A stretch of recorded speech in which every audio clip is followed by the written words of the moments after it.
masters of laser surface preparation. Mark and I were called to come and help a gentleman who was trying to refurbish a classic car.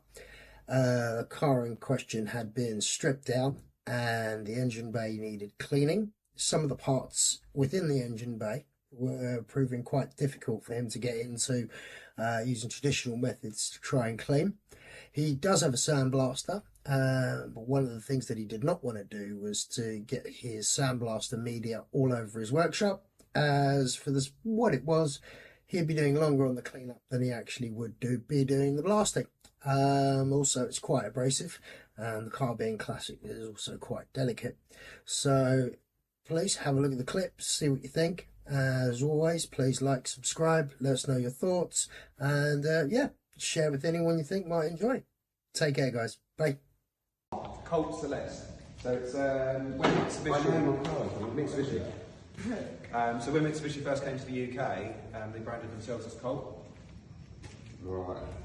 So this is the 76, 1976 one. Colt Select. I'm not going to do that now. Select. Oh, CEL, sorry.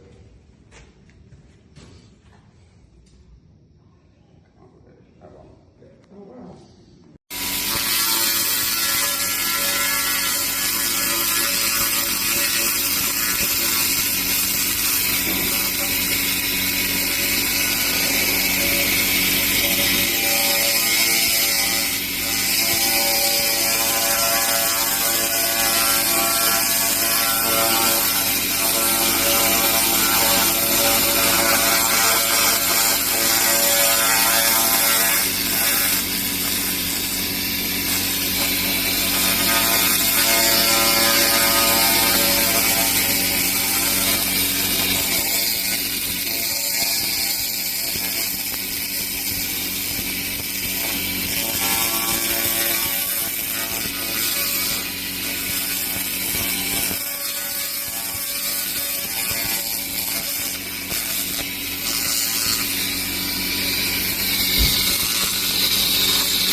Hi, Mike from Mike's Car Room. I've just had LightWork come down to help me sort out and prep the engine bay for this long-term project, this 1976 Mitsubishi Colt Select.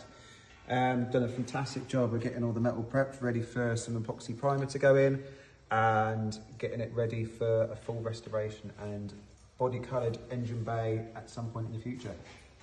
Well, thanks, Mike, for having us. Honestly, I think Mark and I, knowing what we like with our cars as well, would stay here all day if we could. So, yeah, looking forward to coming back and looking forward to seeing what you do with it. Brilliant. Thank you ever so much. No worries, bud.